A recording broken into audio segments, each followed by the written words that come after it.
Morning. It's day something of 90 days of the video challenge. It will be in the title. And today's topic is, Today's topic is actually not one that I was able to readily address because I had to change up the words a little. The topic is listed as 3 ways you cope with change. And I have a fundamental problem with the word cope, living with the word change, because perhaps it's the case for some people, but I don't have to cope with change because, what this always does for me is it takes me to the dictionary. So I looked up the definition of cope, I looked up the definition of change, and then I thought of a word that I would have preferred and will use with my video. Because cope is actually, it's presumption that something is difficult. So you cope with something that's difficult. Am I coping with change because change is difficult?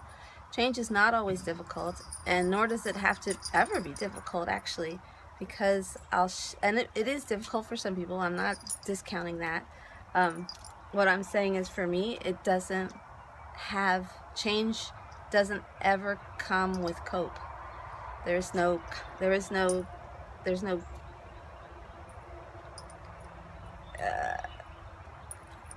I guess that's not a true statement. Deal effectively with something difficult. There are things that are difficult that happen. Do I deal effectively with them? Yes, but it's because of my whole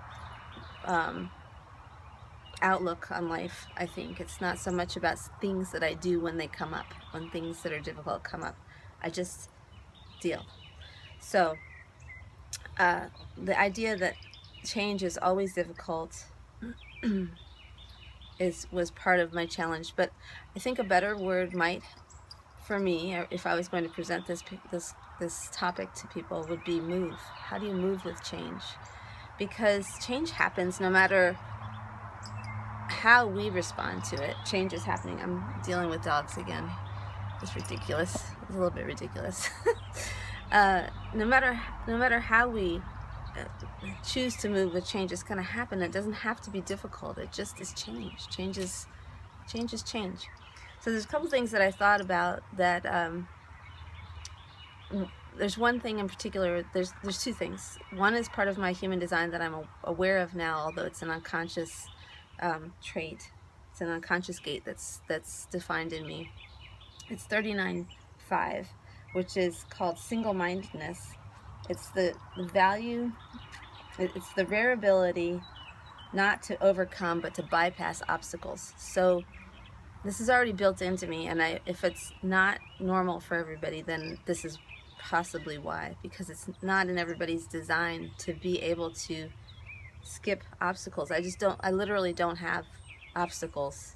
They just are things that need to be resolved. There's never any problems that can't be solved in my head. So that's possibly part of it. It's also a gate of deafness. So I also don't, I'm not impacted in a lot of ways that other people can be if they don't have that gate as a constant energy. Well, there's 3 gates of deafness. I have 2 of them. Okay, the other thing that I thought of is something that was a gift to me and my whole family, really.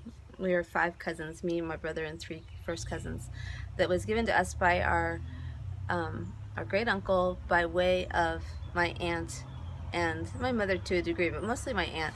It's a mantra that got repeated over and over and over again in our lives, and it has served me to no end. I can see it now in my hindsight. His great uncle Stanley. He was born right around the turn of the century, then 1901, I think.